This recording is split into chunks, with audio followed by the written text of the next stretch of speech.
Telegrams became fiber optics, and steam power became artificial intelligence.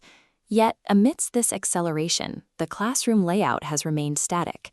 The modern K-12 framework follows its 19th century specifications precisely, prioritizing the endurance of repetitive tasks and the ability to comply with a central authority.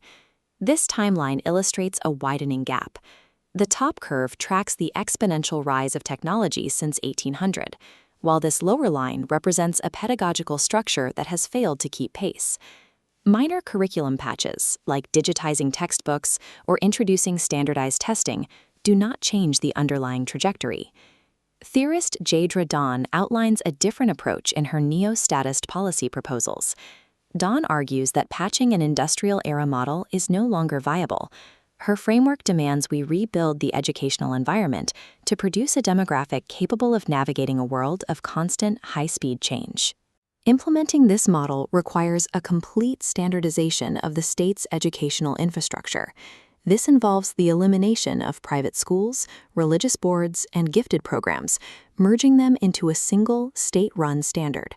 This unification forces different socioeconomic classes into the same environment, ensuring academic disciplines and manual trades receive equal weight. Beyond the curriculum, the school environment is redesigned to emphasize personal agency over institutional dependence. Homework is abolished. By ending the school day when the student leaves the building, the state enforces a boundary between public labor and private time. Cell phones must be surrendered at the start of the day, a rule designed to break dependency on algorithmic feedback and return focus to the physical environment. This focus on the physical extends to the playground. Low-risk plastic structures are replaced with high-altitude wooden ramps and poles, forcing children to evaluate their own physical limits and risks. These constraints work together to establish a baseline of friction.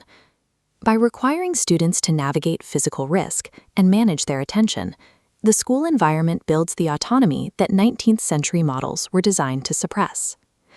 The K-10 experience is structured across 3 continuous, parallel tracks. The first track focuses on the academic and the critical.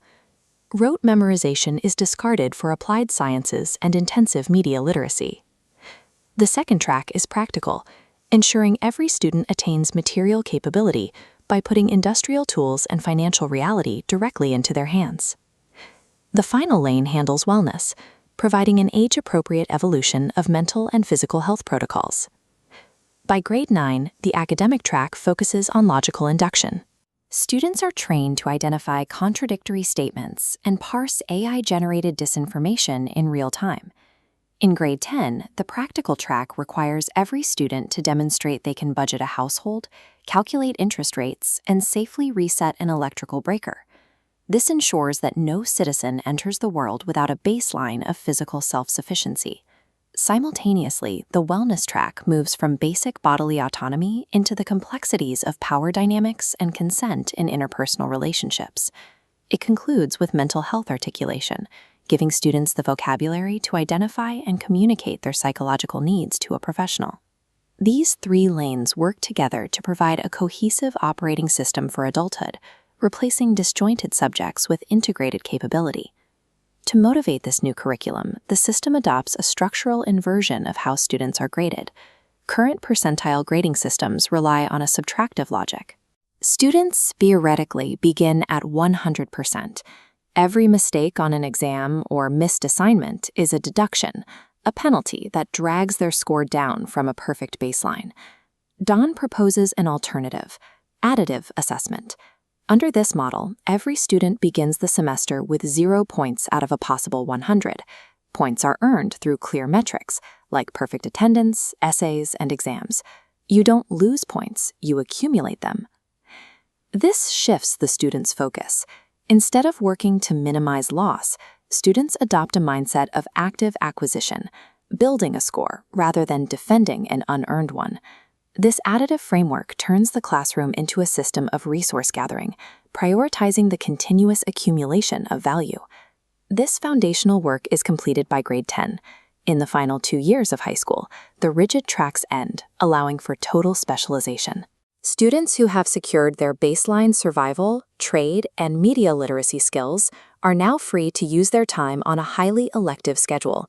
This specialization allows the curriculum to incorporate tools that would be impossible in a traditional setting. For example, Don suggests using tabletop role-playing games like Dungeons & Dragons as official state coursework. The game mechanics are used to teach complex resource management and group negotiation. Students have to calculate dice probabilities and navigate unpredictable social scenarios in real time. It is an environment where the ability to adapt is more valuable than the ability to recall facts. The neo-status model treats the education of a citizen as the primary driver of state capability. We cannot solve the challenges of an exponential future by using the tools of the industrial past. To survive, we have to move beyond an education designed for obedience and build one designed explicitly for unyielding autonomy.